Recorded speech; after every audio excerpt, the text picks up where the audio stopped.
Rome did not fall in a single night. It began to fracture quietly, not with invasion, but with the slow disappearance of wisdom from power. At the center of that fragile moment stood one man, an emperor who ruled the largest empire on earth, yet doubted power itself. Marcus Aurelius did not seek glory. He did not hunger for conquest. He questioned ambition, distrusted praise, and feared moral decay more than enemies. He would command legions. He would bury children. He would watch Rome suffer plague, war, and betrayal. And through it all, he would ask a single question. How does a man remain just when the world rewards cruelty? This is not the story of Rome's greatest emperor. It is the story of Rome's most disciplined mind. Marcus Aurelius Antoninus was born in 121 AD into a world already shaped by absolute power. Rome controlled continents. Its legions enforced order from Britain to Syria. Gold flowed into the capital, and emperors were worshipped as living gods. Marcus was born into privilege, yet privilege never defined him. His family belonged to Rome's old aristocracy, but wealth never intoxicated him. From childhood, he showed restraint where others showed excess. His father died early. Loss entered his life before ambition ever could. Raised by his mother, Domitia Lucilla, Marcus learned discipline, silence, and introspection. She taught him that authority without virtue was hollow. While other noble children learned how to command, Marcus learned how to endure. At a young age, Marcus encountered Stoic philosophy. It would define every decision he ever made. Stoicism did not promise happiness. It promised clarity. It taught that pain was inevitable, but suffering was optional. That external events were beyond control, but judgment was not.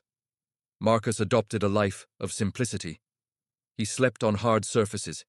He avoided luxury. He trained his mind as others trained their bodies. To him, philosophy was not intellectual entertainment. It was survival.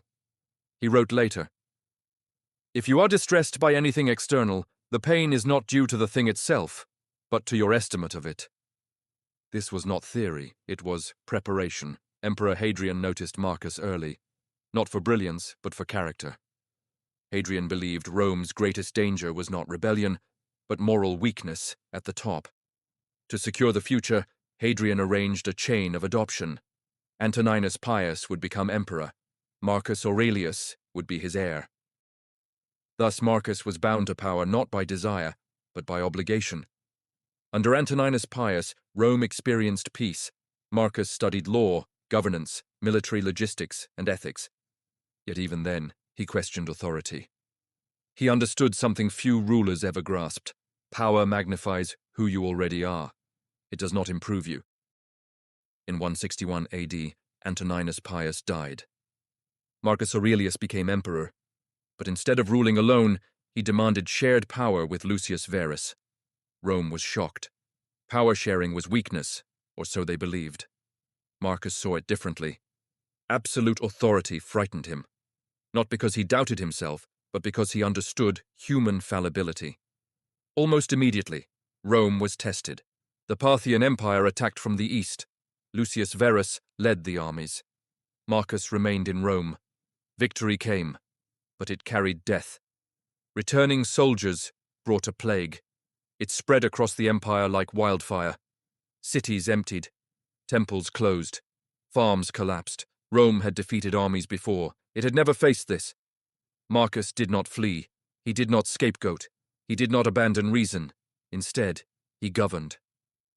He sold palace treasures to fund relief. He reorganized grain distribution. He wrote to himself at night, "Do not act as if you were going to live 10,000 years."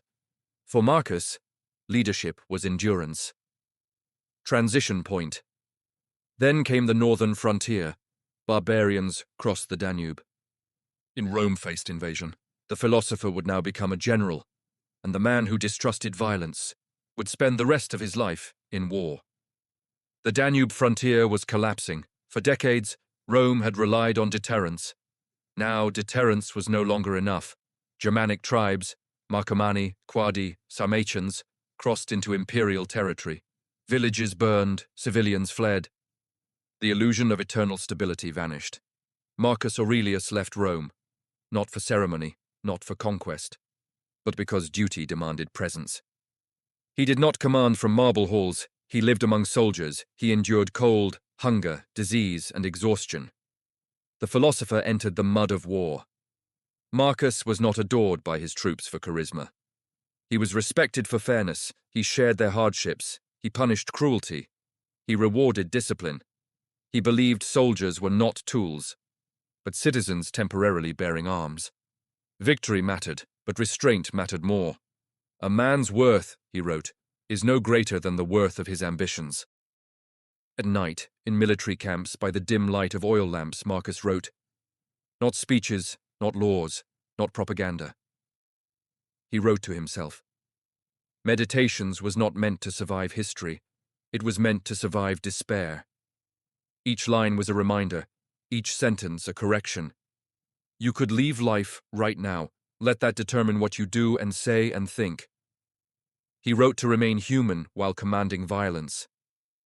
Even while at war, Marcus governed.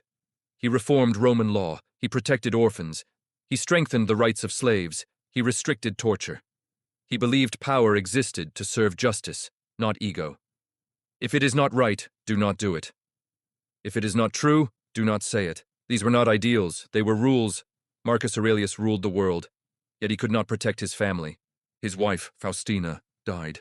Most of his children died young. Only one son survived, Commodus. Marcus feared what he saw. He tried to educate him. He tried to instill reason. But character cannot be forced. Wisdom does not transfer by blood. Against his own judgment, Marcus named Commodus his heir, not because Commodus was worthy, but because Rome demanded stability. It was the greatest compromise of his life. He chose continuity over principle. And he knew the price. When you arise in the morning, he wrote, think of what a privilege it is to be alive. Marcus understood that even failure was part of nature's order. In 180 AD, at Vindobona, Marcus Aurelius fell ill. His body was exhausted. His mind was clear. He did not cling to life. He did not fear death. He had rehearsed this moment for decades. Death smiles at us all. All a man can do is smile back. He died as he lived, without complaint.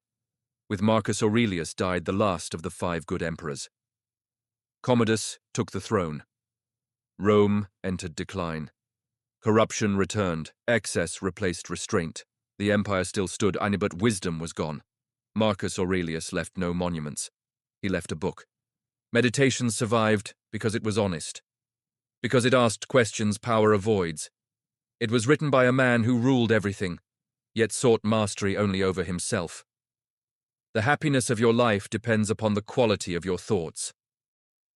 Empires rise and fall. Philosophy endures. Marcus Aurelius proved that strength without wisdom collapses, and wisdom without strength suffers. He carried both, not perfectly, but sincerely, and that is why nearly 2,000 years later his voice still commands silence. Marcus Aurelius, the emperor who ruled the world by ruling his own mind.